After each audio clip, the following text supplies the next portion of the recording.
নবমীর দিন সকালবেলা ঠাকুর দেখতে বেরিয়ে এভাবেই যে ঘন্টার পর ঘন্টা রাস্তায় দাঁড়িয়ে থাকতে হবে, তাহলে আগে জানলে বেরোতামই না। হ্যাঁ, ঠিক এমনটাই আমার সাথে হয়েছে। নবমীর দিন যখন সকালবেলা সেজে গুজে বাড়ির থেকে বেরোই ঠাকুর দেখতে, তখনও কিন্তু ঠিক বুঝতে পারিনি যে দিনের বেলাটা এতটা ভিড় হতে পারে। হ্যাঁ, তোমরা দেখো কিভাবে রাস্তাটা জ্যাম রয়েছে, তাহলে আমরা যাব কিভাবে?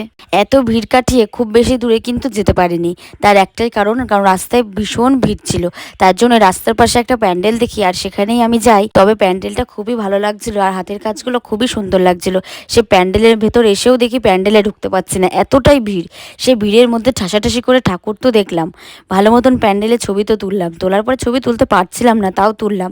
কোনো রকম যেই না বেরোলাম দেখলাম রাস্তায় একদম জ্যাম। এখন কি করব? এখন এখান থেকেও আর বেরোতে পারছি না।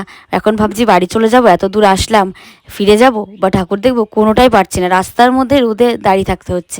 তারপর কোনো রকম তো সে প্যান্ডেলের ভিড়ের থেকে তো আগে বেরোলাম, বেরিয়ে রাস্তার উপর কয়েকটা প্যান্ডেল দেখলাম। দেখার পর কিন্তু সেখান থেকে আমি বেরিয়ে চলে আসি, কারণ অত ভিড়ের মধ্যে ঠাকুর আর দেখতে পারবো না, মানে আর এগিয়ে যেতেই পারছিলাম না। যাক, কোনো রকমভাবে অন্য একটা প্যান্ডেলে আসি। আর দেখো তখন কিন্তু বেশ সন্ধ্যাবেলা হয়ে গেছিলো, আর কিন্তু লাইটিংগুলো জ্বলা শুরু হয়ে গেছিলো। কী যে ভালো লাগছিলো, ঠিক আমি বোঝাতে পারবো না। এই আজকে রাতটাই হচ্ছে শেষ, তারপরে থেকে আবার সে একটা বছরের অপেক্ষা। কী যে মন খারাপ লাগছিল। দেখো মায়ের মুখটা দেখেও হয়তো তোমরা বুঝতে পারছো যে আজকে নবমীর রাত, আর মায়ের মুখটাও কেমন দুঃখ দুঃখ কান্না কান্না। ঠিক কতটাই না সুন্দর লাগছিল রাস্তাগুলো, মানে এত লাইটিং, আলো, প্যান্ডেল, মানুষজনের ভিড়, মানে খুবই ভালো লাগছিল। আবার সেই দেখতে দেখতে একটা বছরের অপেক্ষা, দেখতে দেখতে পুজোটাও পার হয়ে গেল। তারপরে কয়েকটা ঠাকুর দেখে আমি চলে এসেছিলাম কিন্তু এগরোল খেতে। ওই যে আগের দিন ব্লগে তোমাদেরকে বললাম যে আমি পুজোয় বেরিয়ে এগরোল, ফুচকা, ঘুগনি এগুলো খেতে ভীষণ ভালোবাসি, তাই তো আগে এগরোল নিয়ে নিলাম।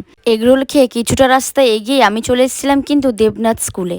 হ্যাঁ, স্কুলের প্যান্ডেলটা কিন্তু খুব ভালো করে। আমি আগের বছরও দেখেছিলাম, কিন্তু এবছরও আসি, এবছরও আমার ভীষণ ভালো লাগছিলো। তবে হ্যাঁ, একটু আগে আসতে পারিনি, আজকে নবমীর রাত, আর নবমীর রাতেই আমি এসেছি। খুব ভালো লাগছিলো। আর আমি যখনই প্যান্ডেলের ভেতরে হেঁটে যাচ্ছিলাম, আর এই লাইটিংটা খুবই সুন্দর লাগছিলো। মোটামুটি সব জায়গা ঠাকুরই তো দেখে নিলাম, এবার কিন্তু আরও কয়েকটা জায়গা বাকি আছে, সেখানে কিন্তু যাবো রাত্রিবেলায়। তাহলে কেমন লাগলো আজকের ভ্লগটা জানিও। সবাই খুব ভালো থেকো, দেখা হবে আবার নবমী রাতের ভ্লগে।